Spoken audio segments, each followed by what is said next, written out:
Hey guys, today I'm going to tell you how to fix iPhone overheating after iOS 26 beta update. If you're using any iPhone and you have installed iOS 26 beta updates on your iPhone, or your iPhone is still overheating, so let's see how can you easily fix that issue. So the very first thing is that you have to open your settings, and here you have to close all recent apps. If you're using any app, you have to close all recent apps, and now you have to make a force restart your phone. So now to do that, you have to quickly press and raise your volume up, then volume down, then press and hold your power button and wait for your phone until it goes fully black. So let's try this. Quickly press and release your volume up, then volume down, then press and hold your power button, wait for your phone until it goes fully black. And once you get the black screen, you have to wait for Apple logo here. And once you get the Apple logo, you have to release the button and wait for your phone until it restarts. And once your phone has been restarted, you have to enter your passcode here, so wait for it. Now you just have to enter your passcode, and once you have entered your passcode, you have to wait for your phone refreshed.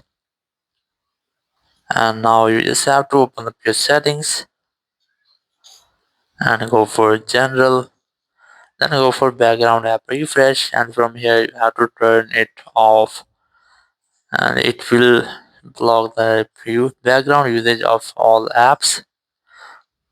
And once you have done, you just have to open up your settings app again, then go for location services, and you have to all disable all location services, open privacy and security settings, then go for location services.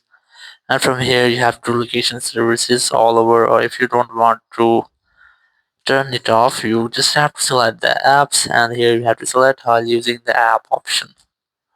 So you have to select the same option for every app. From here it will prevent your apps to use your location services into backgrounds. And then you just have to open settings again, then go for battery, and here you have to check that which of your app is using more battery. So you just have to tap on this graph and you will get the battery usage of your app. And from here you just have to select the app which is using more battery, or you can turn off background activity, or you can uninstall the app if you want. Or if you are still having the same issue, so there's the only way to downgrade your iOS version. So, so to do that, you have to use your PC to downgrade your version. So in this way you can easily fix your iOS 26 overheating after update. Thank you very much for watching the video. Until next video, bye bye.